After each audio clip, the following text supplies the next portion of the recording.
Oke, Assalamualaikum warahmatullahi wabarakatuh.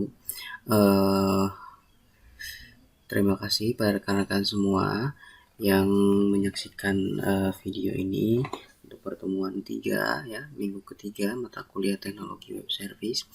Untuk minggu ketiga ini materinya adalah user interface atau disingkat dengan UI ya, user interface. Deskripsi singkatnya adalah user interface user interface adalah bagian penting sebagai media interaksi antara user dan sistem. Betul ya, bahwa di sini perlu kita garis bawahi. User interface di sini adalah tampilan dari sebuah aplikasi, mau itu basisnya website, mau itu basisnya aplikasi desktop, atau bahkan aplikasinya Android yang sekarang akan kita pelajari ya. Jadi user interface ini adalah penghubung antara apa? Antara user dengan sistem. User di sini kita juga bisa katakan user di sini sifatnya global. User di sini bukan hanya orang yang mengerti tentang komputer, tetapi juga orang yang awam tentang komputer, yang hanya tahu secara luarnya saja, tidak secara dalamnya. User di sini banyak jenisnya, ada visitor ataupun pengunjung kalau dalam website ya, kemudian juga ada guest ya atau member, banyak sekali. Atau juga bisa dikatakan user di sini adalah orang yang paham dengan komputer, mau itu paham secara aktif ataupun paham secara pasif, mau itu programmer, mau itu analis ataupun yang lainnya ya. Kalau sistem di sini bisa dikatakan yaitu tadi ya, apakah sistemnya itu berbasis basisnya website, apakah desktop, apakah mobile, apakah yang lain gitu ya. Kemudian untuk itu ya, pembahasan fokus pada kebutuhan tools ya, ataupun alat, ataupun platform yang dibutuhkan gitu ya.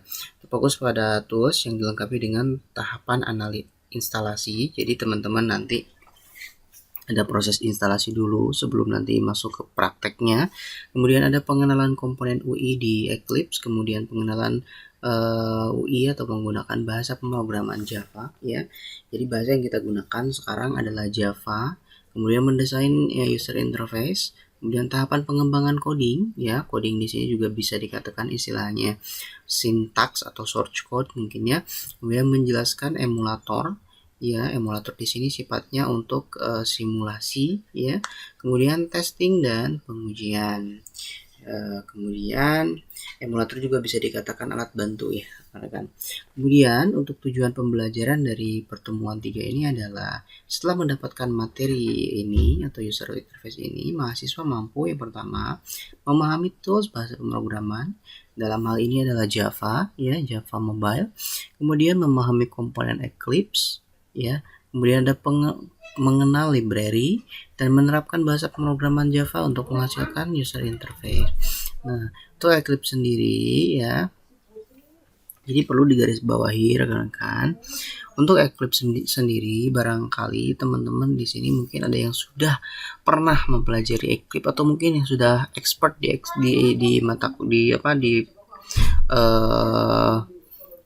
aplikasi pengelola aplikasi untuk membuat Android gitu, membuat aplikasi Android ya. Mungkin teman-teman di sini ada yang sudah bisa menggunakan Android Studio barangkali, ataupun aplikasi yang lain ya. Nah, kenapa menggunakan Eclipse? Nah, Eclipse di sini merupakan aplikasi dasar ya untuk membuat aplikasi Android. Nah, terus rekan-rekan nanti bisa menggunakan aplikasi yang lain mangga. Tapi di sini ditekankan dulu ke Eclipse ya. Kalau misalnya ada teman-teman yang sudah betul-betul paham, nah barangkali ini bisa dikatakan tahap untuk mereview ulang kemampuan teman-teman ya dari dasar. Misalnya yang belum pernah belajar, ya berarti kita sesuaikan sama-sama, kita coba perbaiki, kita coba jalankan aplikasinya, errornya seperti apa gitu ya. Sama kok dengan pemrograman yang lain, perbedaannya hanya di tools, platformnya, dan bahasa pemrogramannya. Kemudian untuk tahap selanjutnya adalah mengenal library-nya itu apa ya, atau juga diistilahkan dengan tambahan-tambahannya ya, plugin-pluginnya yang nanti akan melengkapi pembuatan aplikasi mobile ini. Kemudian menerapkan bahasa pemrograman Java untuk menghasilkan UI. Nah, perlu digarisbawahi, Java di sini itu kompleks ya.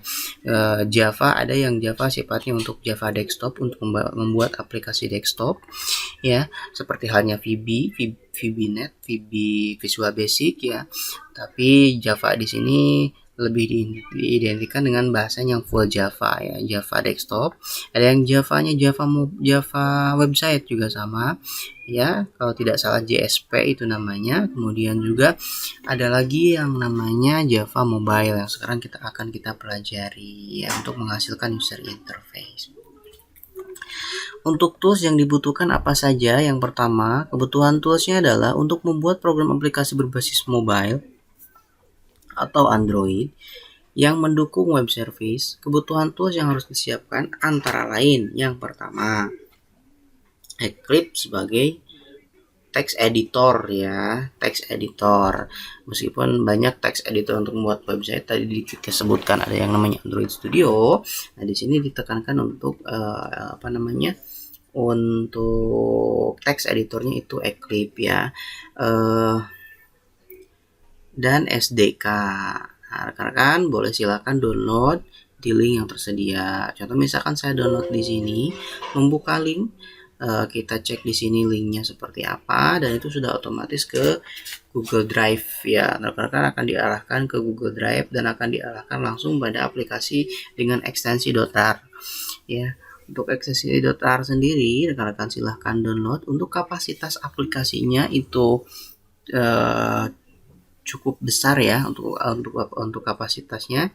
Nah, rekan-rekan boleh silahkan langsung download ya untuk materinya. Nanti sudah otomatis rekan-rekan tadi ya, kita klik download, walaupun di sini ada pesan seperti error ya, tapi ini diabaikan saja. Rekan-rekan silahkan download aplikasinya, download anyway di sini. Kita lihat untuk kapasitasnya adalah 447 MB, dan teman-teman silahkan diperhatikan kapasitas yang akan menyimpan aplikasi ini ya. Kemudian silahkan download. Kalau sudah di download, nanti otomatis file tersebut akan terdownload, dan selanjutnya kita kembali lagi ke materi. Untuk tools yang kedua yang harus disiapkan adalah Java Development Kit atau JDK. JDK itu bisa 32 bit ataupun JDK 64 bit. Bagaimana cara mengetahui JDK ini yang cocok buat komputer kita? Apakah harus 32 bit kah atau 64 bit? Jadi rekan-rekan tidak harus mendownload dua-duanya ya, biar tidak pusing. Nah, caranya untuk mengetahui apakah ini 32 bit ataupun 64 bit yang cocok untuk komputer kita, rekan-rekan boleh silakan melakukan pengecekan pada Explorer-nya masing-masing. Boleh silahkan menggunakan hotkey Windows E ya, biar lebih cepat.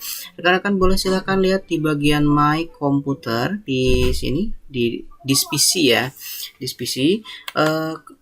Kemudian klik kanan, lalu pilih Properties, dan kita lihat seperti apa informasi atau spesifikasi dari sistem operasi kita. Yang perlu rekan-rekan garis bawahi, karena berhubung di sini saya menggunakan sistem operasinya Windows 10 ya. Untuk Windows 10 sendiri itu sistem operasinya tipenya adalah 64 bit ya rekan-rekan. 64 bit operating system X64 base processor. Jadi yang kita butuhkan aplikasi yang dapat berjalan di komputer ini adalah aplikasi dengan standar 64 bit. Walaupun misalnya 32 bit juga bisa, tapi sesuaikan, usahakan 64 bit. Agar apa? Agar nanti tidak terjadi hal-hal yang tidak diinginkan seperti itu ya. Jadi yang harus kita pilih adalah 64 bit. Nah, apabila teman-teman menggunakan Windows 7 misalnya, itu biasa ada pilihan, ada 64 bit, ada yang 32 bit. Nah, itu sesuaikan. Kalau memang 32 bit, boleh silahkan pilih 32 bit. Kalau memang 64 bit, silahkan pilih 64 bit. Caranya untuk mengetahuinya juga sama. Kalau di Windows 7 itu nanti ada My Computer, apalagi Windows XP juga sama My Computer. Kalau di sini di PC namanya, klik kanan Properties, nanti muncul di sini otomatis seperti itu. Saya yakin teman-teman sudah tahu, tapi di sini saya hanya mengingatkan kembali ya. Seperti itu. Nah, kalau memang sudah, silakan kita kembali lagi ke materi. Nah, kita pilih misalnya tadi JDK-nya 64 bit, silahkan klik link yang tersedia. Kemudian setelah